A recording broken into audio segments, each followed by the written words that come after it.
dans laquelle nous allons partager avec vous le plaisir d'accueillir des invités et des invités qui vont nous parler justement des maladies psychiques.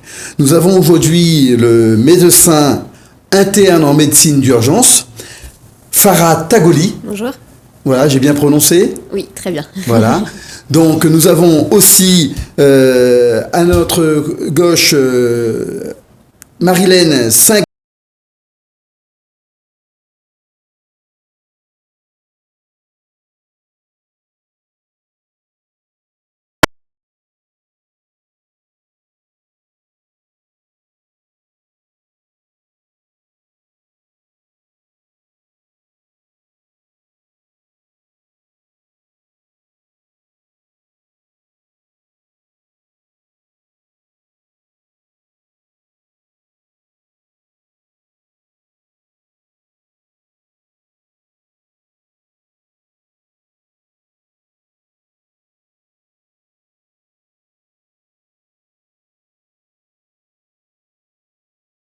Oui, bien sûr. La schizo.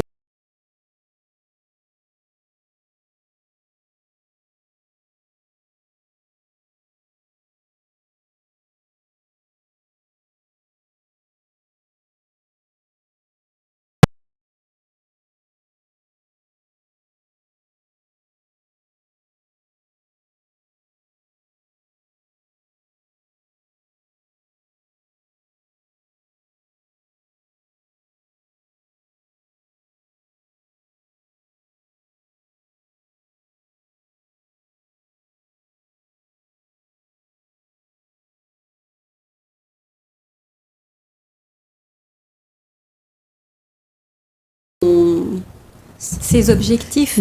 Merci. Tous ces objectifs à soutenir les familles, à les aider, à les guider, à les informer et aussi à les former. Justement, Madame Cuche, vous connaissez bien cette structure parce que cette émission a été faite à votre demande. Oui, tout à fait. C'était un souhait de ma part de pouvoir sensibiliser le public aux maladies psychiques, de pouvoir accueillir ici aussi aujourd'hui l'UNAFAM pour association pour laquelle j'interviens lors de groupes de parole. Alors justement, on va peut-être aller voir ce premier reportage. Nous sommes allés vous rencontrer à ces groupes de parole. Bonjour. Nous sommes ici ce matin à la Maison des associations et des...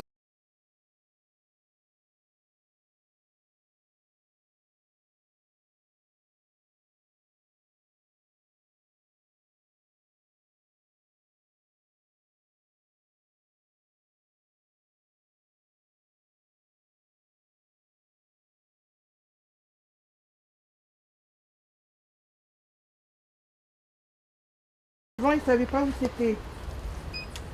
Surtout ceux qui arrivent pour la première fois, qui parfois hésitent. Voilà, bonjour à tous et bienvenue.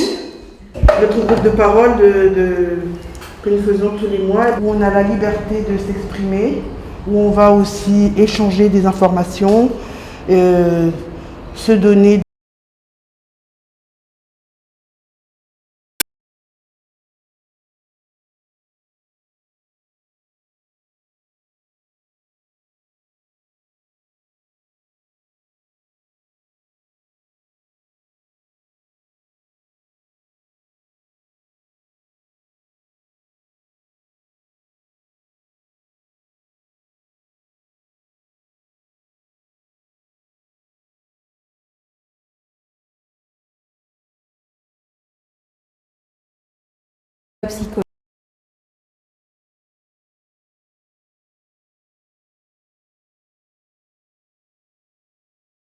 échanges que l'on aura ce matin dans le respect de la parole de chacun.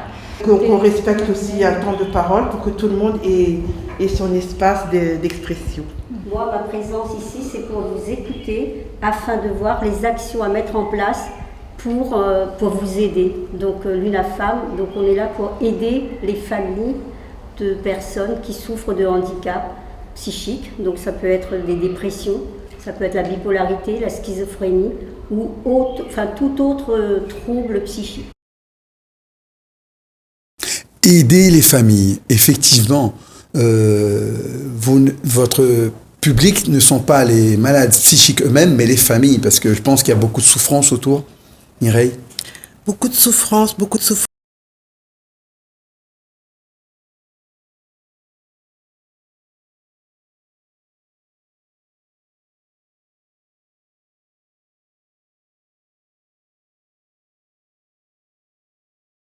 Il n'y a pas de répit. Et l'UNAFAM, en fait, et à travers le groupe de parole, eh ben, c'est le lieu où on va se regrouper, se échanger. Parce que c'est vrai que dans notre société, c'est peut-être pas seulement à La Réunion, mais les maladies psychiques, c'est un peu tabou. Il y a eu une époque où on cachait ces malades psychiques, ou ces malades mentaux, comme on disait à l'époque. Et alors que les familles proches, eh ben,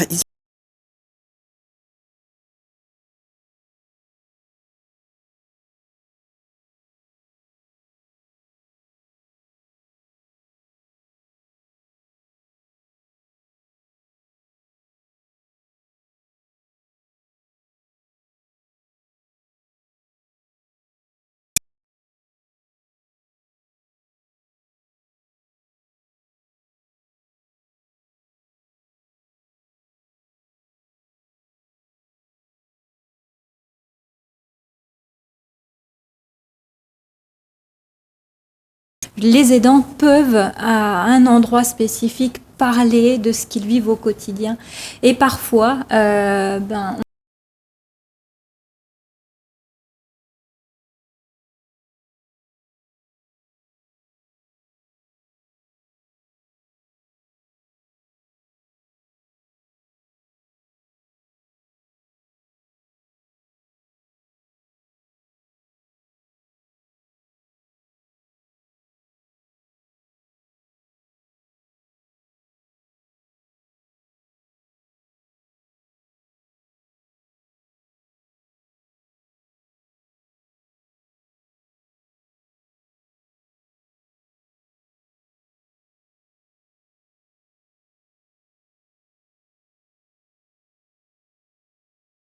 Donc, quand les personnes, par exemple, schizophrènes, sont en état délirant aigu et qu'il y a un risque d'auto-agressivité ou d'hétéro-agressivité, ils sont effectivement pris en charge aux urgences. Ensuite, on voit s'il y a une nécessité de les hospitaliser ou pas. Et là encore, en hospitalisation, il y a des choses qui sont mises en place pour les aider au mieux. Alors, effectivement, les urgences psychiatriques, mais il y a aussi ceux qui peut-être s'ignorent malades psychiques. Est-ce que on peut le découvrir à l'âge adulte? Est-ce que ça peut arriver à l'âge adulte, cette maladie? Oui, bien sûr. Toutes les maladies peuvent se découvrir à n'importe quel âge, que ce soit la dépression comme la schizophrénie. Il n'y a pas vraiment un âge où on le diagnostique. Il y a des formes précoces, il y a des formes tardives.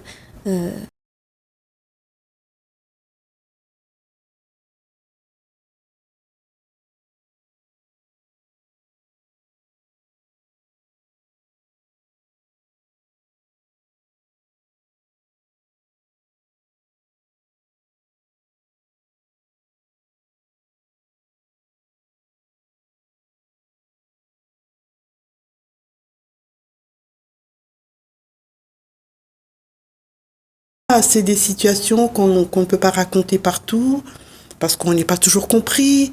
Ou après, ben, ça peut aussi, vous savez, à l'UNAFAM, on lutte aussi contre la stigmatisation.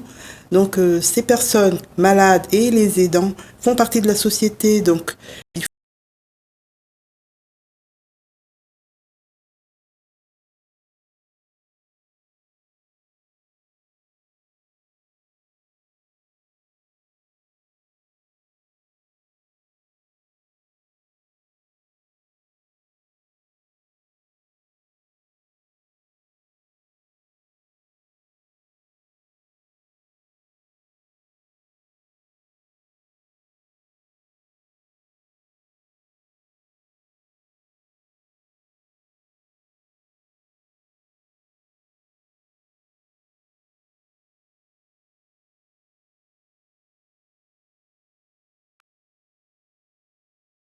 Femmes se mobilisent au niveau des institutions, donc au niveau de la CAF par exemple, pour donc cette fameuse allocation adultes handicapés. Donc l'UNAFAM s'est toujours battue pour que les proches aient ce droit-là. Et puis d'autres droits, le droit à une prise en charge humaine, la PCH, le droit La d'être... PCH, s'il vous plaît, est-ce que vous pouvez m'expliquer?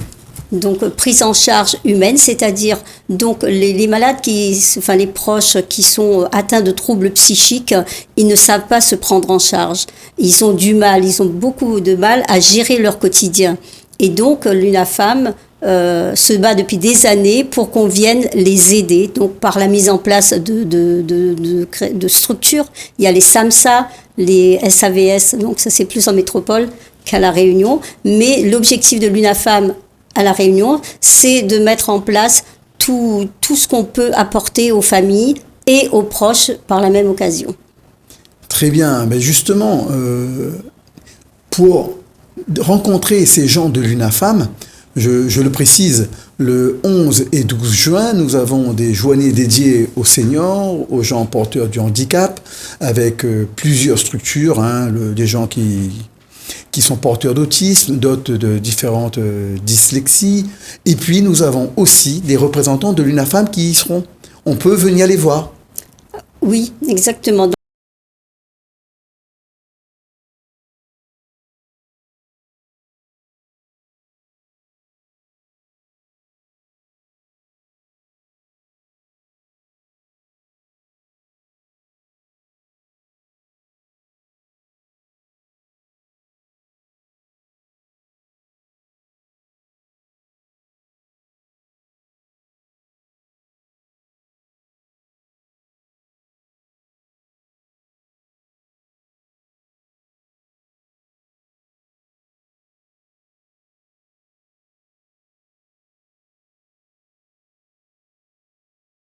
Et on fait aussi de l'accueil en présentiel, c'est-à-dire si une famille est perdue, donc on peut prendre un rendez-vous et les accueillir pour les informer, pour que la personne aussi se libère, parce que souvent c'est un poids tellement important que la personne a besoin de parler et de rencontrer donc quelqu'un.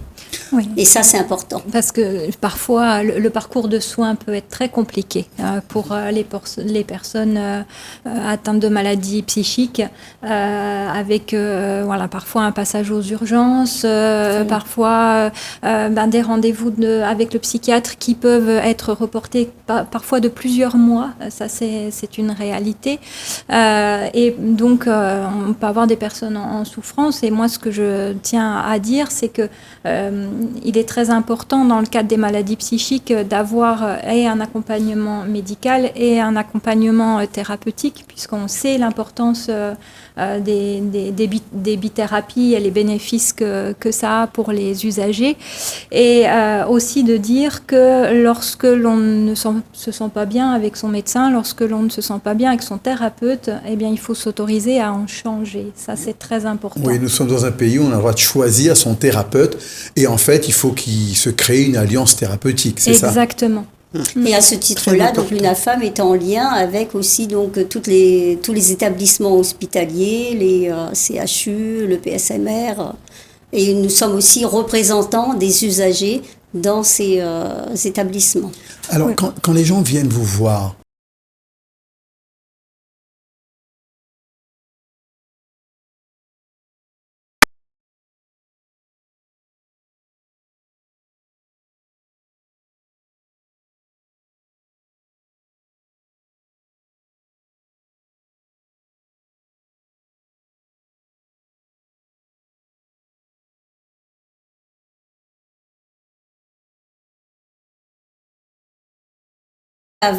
Il n'y a plus le tabou, il est brisé. Donc ils ont envie d'en parler.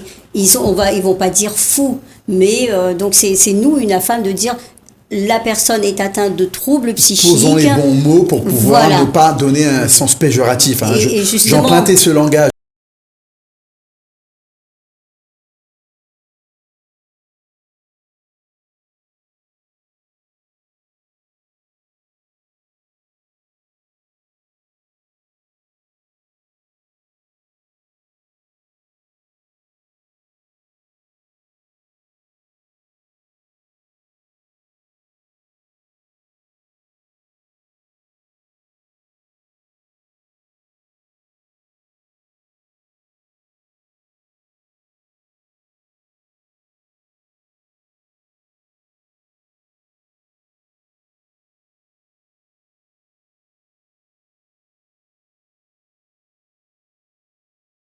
répondre aux questions en direct.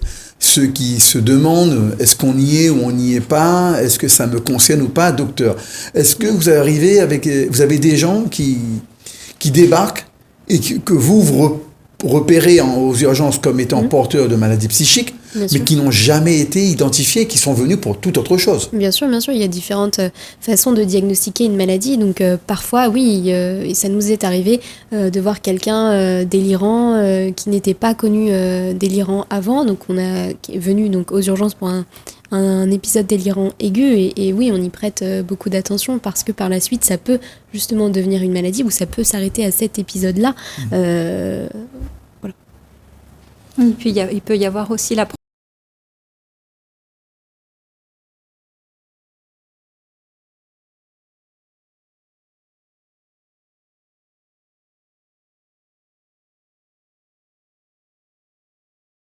en parler si vous voulez oui, bien. c'est ça. Quand on a quelqu'un, par exemple, sous alcool ou quelqu'un sous cannabis, c'est difficile. Ça peut masquer une dépression sous-jacente ou quelqu'un d'agressif aussi. C'est une des formes dépressives qu'on peut retrouver. Donc oui, ça peut effectivement interférer avec le diagnostic. Et vous parlez de l'addiction. Est-ce que, par exemple, pour nos jeunes qui nous écoutent, est-ce que la consommation de l'alcool ou de cannabis peut être un élément qui va favoriser l'apparition de ces maladies? Oui, par exemple, la schizophrénie par rapport au cannabis. Oui, bien sûr.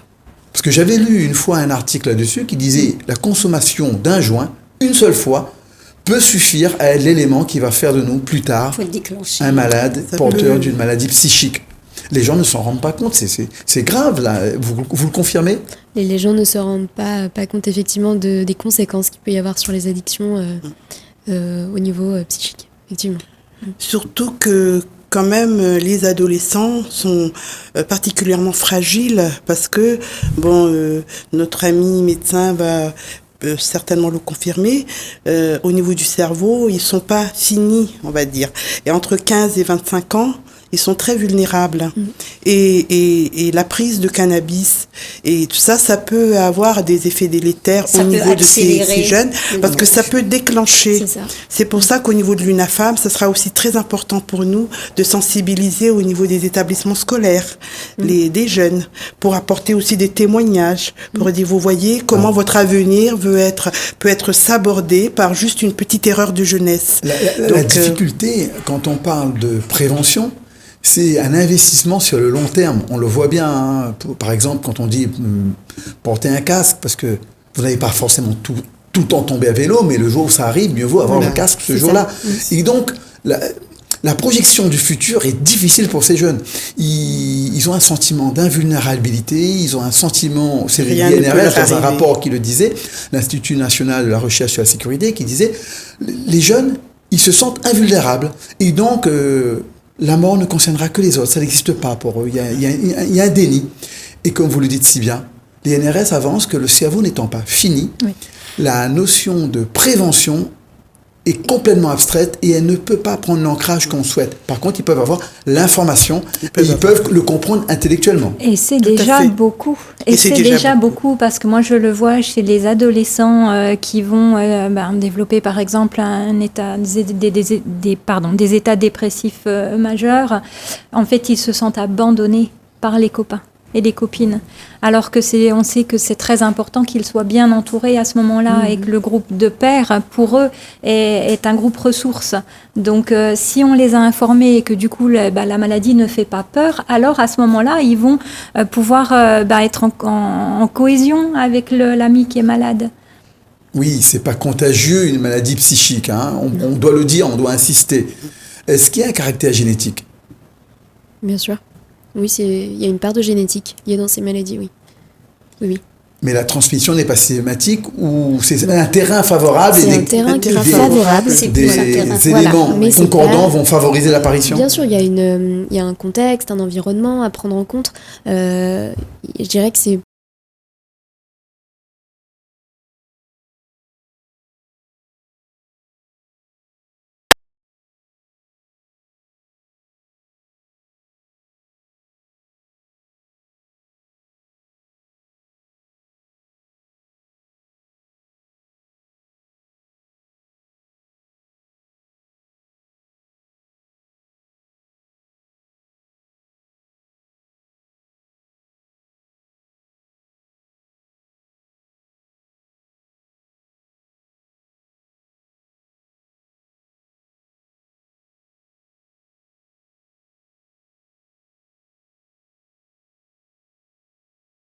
est-ce qu'une prise en charge relativement tôt et rapide, un peu comme l'AVC, peut éviter le développement de cette maladie ou en tout cas l'atténuer? Oui. Oui, Oui. je suis assez d'accord.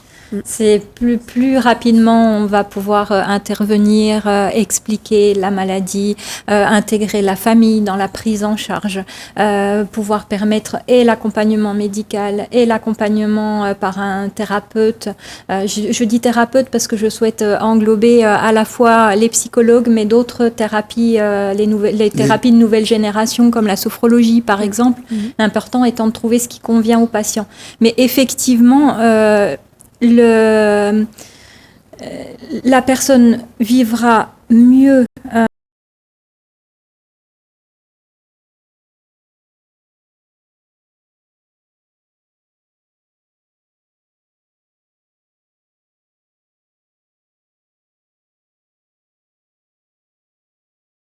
qui va peut-être l'aider en tout cas. et non reconnu aussi. On le voit souvent, les familles souffrent énormément d'un diagnostic non posé ou qui va être posé mais très tardivement, c'est-à-dire parfois plusieurs années après les premières crises. C'est ça, en fait, dès les premières crises, en fait, il faut assurer cette prise en charge, il faut accompagner, il faut... Alors, j'aimerais vous demander de traduire pour moi, parce que je suis un peu néophyte, quels sont les indicateurs, quels sont les éléments qui peuvent nous poser des alertes? Une crise de délire n'est jamais anodine. Voilà, si on peut dire comme ça. Il y a le délire, il y a aussi parfois donc des propos incohérents, parfois une perte de mémoire ou de l'agressivité, où la personne s'enferme dans sa chambre, ne veut plus parler à ses amis.